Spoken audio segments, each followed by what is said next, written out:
looks like I lost everything. I want to die. No. We have a problem. We have a traitor. This was not good. It's so f***ing annoying!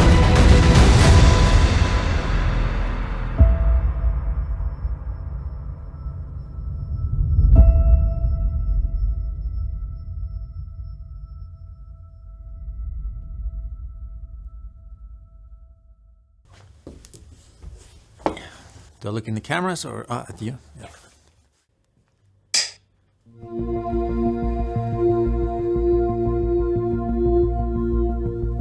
So I was sitting in the office editing an early winter morning. I was thinking, are there better ways to do this? Can we be more efficient? And you know, on YouTube and stuff, everybody's raving about DaVinci Resolve and how great it is. And I thought, could this be something for us? Could our team switch to DaVinci Resolve?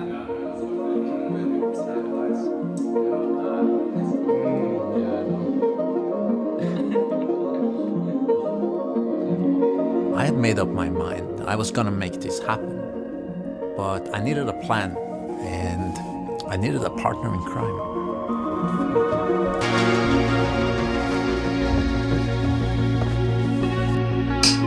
I've worked a bit on Resolve in my previous job, so when Morten suggested that we make the switch, I thought, why not?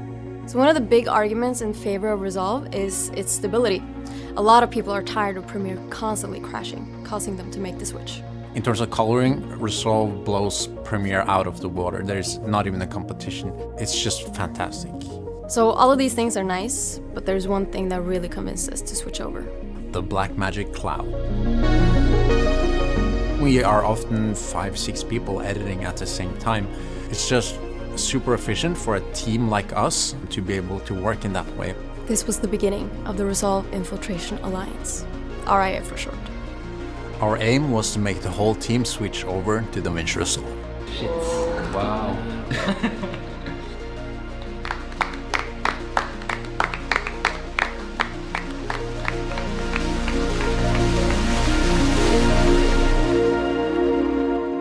So, we needed a strategy.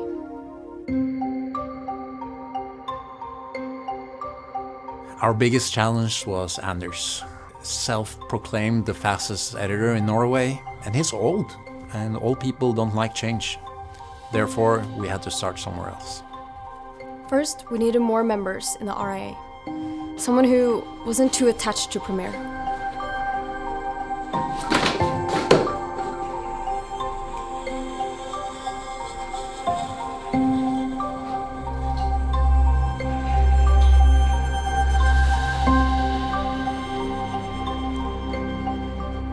It was obvious.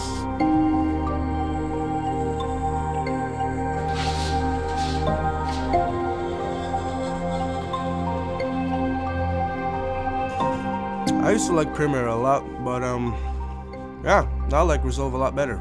I really like Resolve splash screens. It's different every time and has cool cameras on them. And yeah, the girl with the noodles, that's my favorite. One down. Emma is our intern and she has to do as I say, so she's on board. Now we needed one more for a majority. Matthias, he was an interesting case.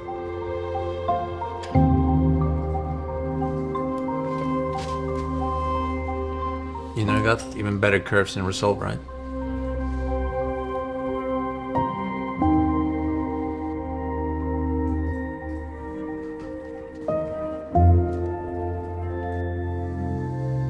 We had a majority. I spent 20 years of my life learning Premiere. Maybe not 20 years, but why change? It's like, it works. Well, yeah.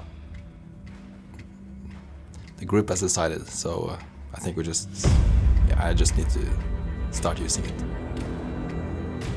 The RIA was a success.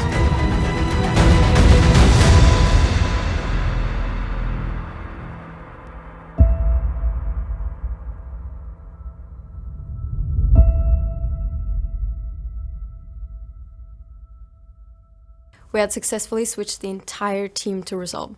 We had promised a lot, but we were off to a rough start.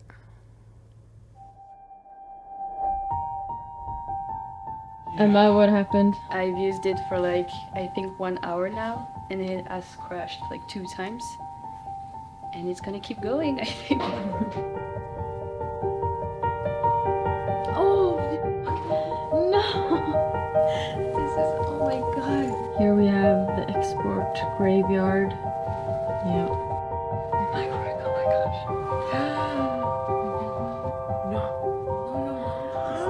This is so stressful. No! I wanna die. What skjedde? What happened? It looks like I lost everything. Great start to the morning. I think, Philip, you just lost your internet. False alarm then.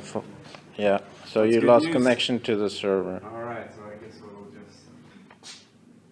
I mean, that's good news, I guess. One of the things people say about Resolve is that it's so stable. This was not the case for us. Actually, it crashed so much we decided to make some statistics.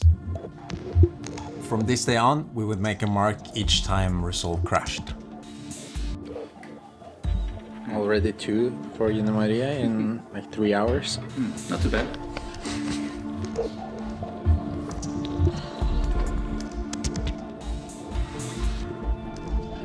Dude.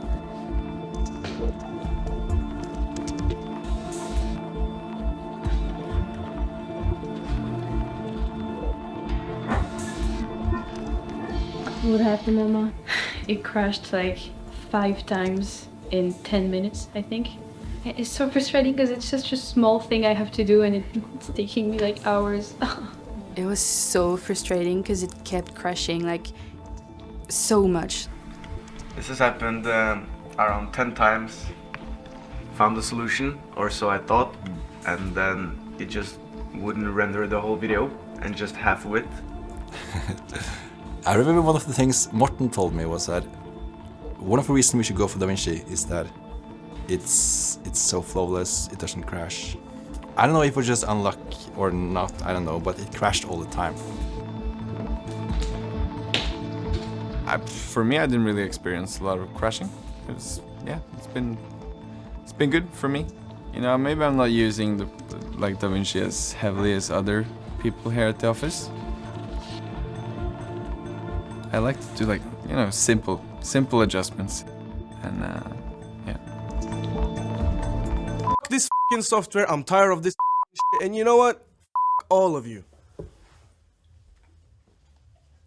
Yeah, this was not good. Not good at all. You're in the lead of crashes.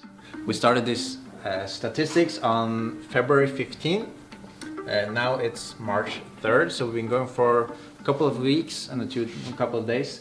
As you can see, there's been tons of crashes. We have in the lead, we have Emma. She has 10, 20, 30, 4 crashes so far, which is mainly due to one project.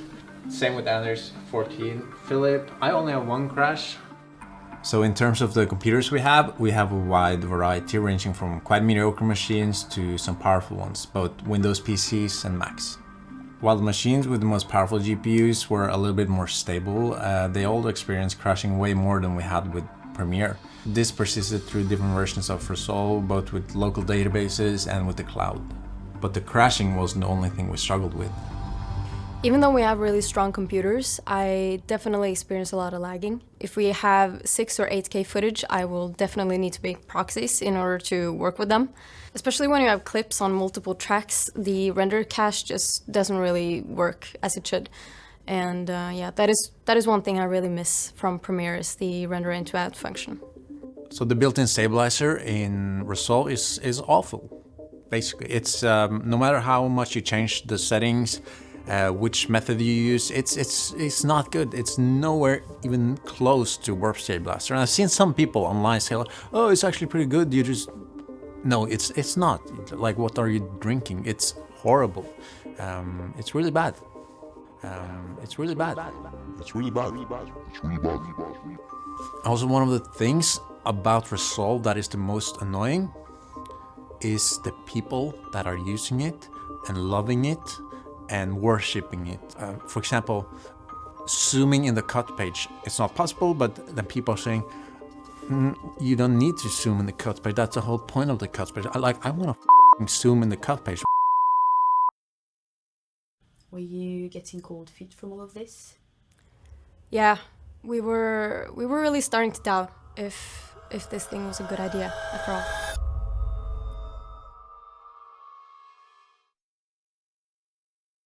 As time went by, projects started to crash less. I don't know why, but there were still some few projects that crashed a lot, but overall things got better. It worked. Oh my god. I'm so happy right now. Oh my god. Alright. Finally.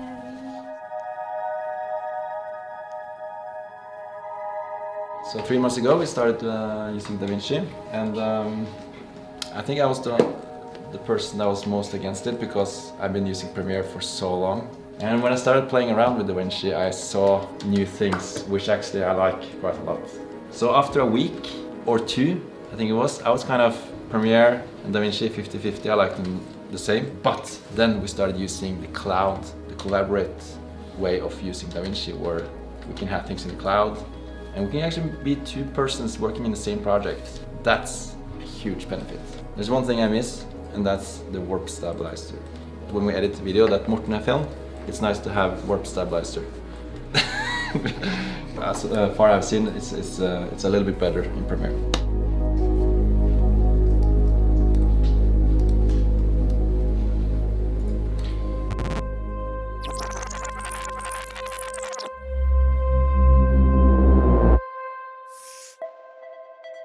We have a problem. We have a traitor. I just saw Kim using Premiere. This is not good. It's not good.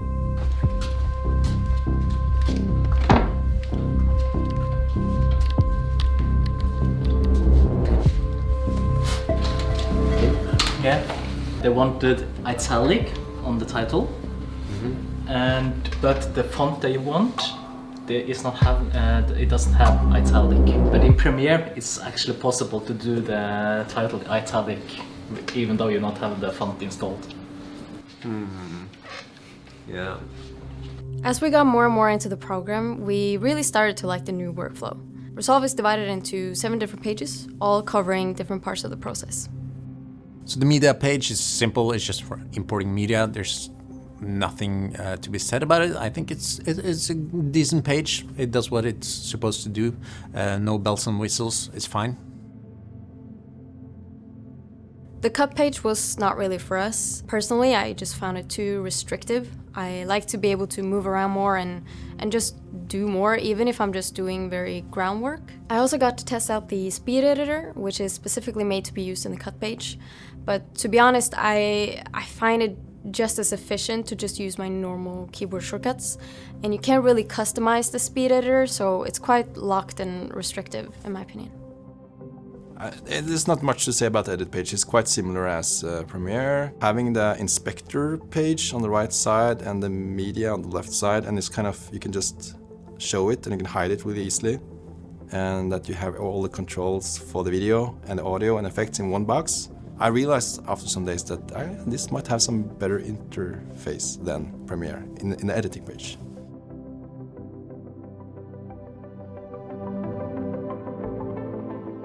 To talk about Fusion, I think we should bring in someone way more qualified than us. Yeah, so I started using Resolve about 2 years ago or so. So my preferred one is definitely Nuke, and Nuke is the industry standard in visual effects in general, and for good reason, but it is prohibitively expensive. What was your first impression of Fusion? Oh boy. It was unintuitive, a little bit clunky. Using Fusion, you can't really do it out of the box. You need plugins and scripts for it. And until you figure that out, you're kind of ripping your hair out trying to figure out why things are not working. But for more like indie studios, I think it's way more affordable than a single Nuke license, which is insanely expensive. So Fusion is awesome to have built into an NLE like Resolve, just because it's convenient for some really simple things you want to put together, but learning it from scratch can be a bit of a hurdle. But Resolve as a whole is pretty solid. I feel like After Effects you're able to accomplish so much more than in Fusion, and the playback speed and the performance of Fusion also is something we have really bad experience with. We're still definitely using After Effects and we're not gonna switch. As I said, the coloring is amazing. The main reason probably why we switched to Resolve. And I think the thing that's changed the most for us is actually just being able to add groups and to add a LUT or a color space transform to all the clips of one camera and not having to use all those adjustment layers as you would do in Premiere. I think it's a really efficient way of working. It makes it a more fun program to use and the experience of editing a lot more fun when you have these coloring capabilities. We did buy the Blackmagic Mini coloring panel. This is why we actually bought this, to get another key. True. And I think it's important for people to realize, like, okay, the coloring page works all right without the mouse. The Fairlight page, not as much. You should have a Fairlight panel to be able to edit properly. I think this is important for people to notice when they sort of criticize Adobe for their pricing, is that if Adobe charged $300 for Premiere forever, they would be bankrupt really, really soon. Blackmagic can charge such a low price because they are mainly selling hardware. That's where they make their money, not in their software. Even though it's cheap, to get the most out of the program, you still need to buy really, really expensive stuff. That's much more expensive than Premiere is, to say the least. Skulle ønske jeg hadde curves som du kunne ta I selv. Det hadde vært kult.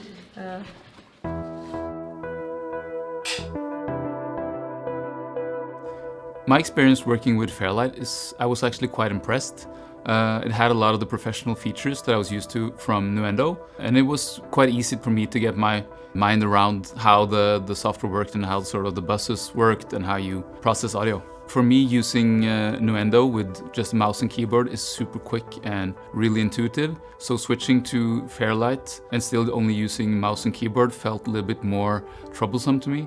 So I think if I were to switch completely to Fairlight, I would need a proper mixing desk with faders and other controls. A few of the highlights I've found in Fairlight that I don't have in Nuendo is it has a really good voice isolator. So it can actually do quite a bit of noise and reverb removal. It also has a really good dialogue leveler that makes it easy to level out audio when people are using more voice and then speaking lower again. You can even it out quite easily without you doing too much work. So my biggest drawbacks compared to using Nuendo is I don't like all of the automation functions. I feel they're a little bit hard to use sometimes. And I also don't like how they do fades. Some of the fades sort of lock to the tracks so that when you try to move them, the fades either change length or they just disappear. Some of that I don't like how they have solved. If you're starting out with Fairlight and are working on smaller projects like vlogs or YouTube content or even small commercials, it would work perfectly for most cases. My biggest concerns are working on larger projects. I feel like I don't have that much control over everything in the project. And also I like sort of the routing options and the submixing that I can do in Nuendo. That's a little bit harder in Fairlight. I've actually enjoyed using Fairlight. It's great for just a quick adjustment and to export something for the web. But for all type of fiction or short films or commercials we're gonna do, I'm still gonna continue using Nuendo.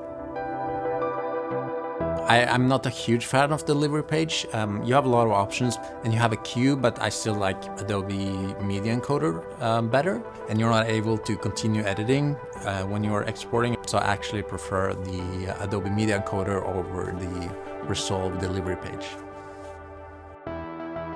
Actually, my favorite thing about DaVinci is the cloud.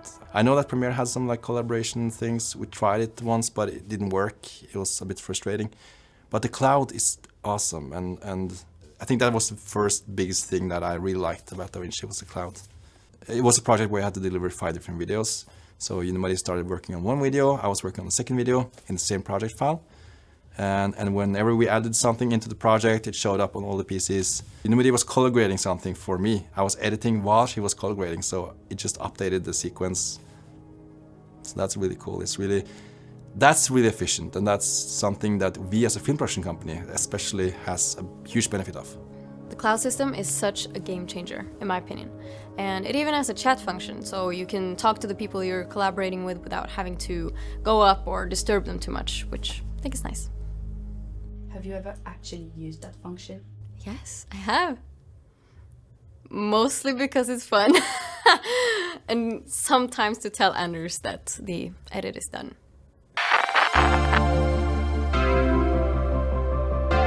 We want to expand the Resolve Infiltration Alliance, and that is why we made our very own RIA merch. So head over to VJUS.no, or we'll also put a link down in the description if you want some of these really cool clothes. We made several different colors, like the white or the black t-shirt or a gray sweater, and we might also make some other stuff, so head over to the shop to see everything that we have. And we hope you will join the revolution. Yeah, you just have to adapt what you are using, and then it works. When you understand the color page, it's really awesome. Yeah, it's just a nice workflow. It's more and more fun editing in DaVinci for every day. Yeah, I think. So yeah, I think I'm happy with the transition. It was the right choice. Yeah, I think despite the challenges we faced, we came out on the other end, and the adjustment period was a bit rough, but it all worked out. The switch has been a wild ride, but I now think that we are all quite satisfied. Premiere is by no means as bad as people make it seem to be. It is actually a very stellar software, but I think for us right now, Resolve is probably the better choice. The integration of color and edit is the main driver of this. That is something that really enhances the films we make, and I think the way Blackmagic is putting out software, that this is going to be a software that we can grow with and to be able to make really amazing films with in the future. All right, yeah, that's it. Cool, thank you. Nice. I still edit in Premiere, even though how much they try to force me.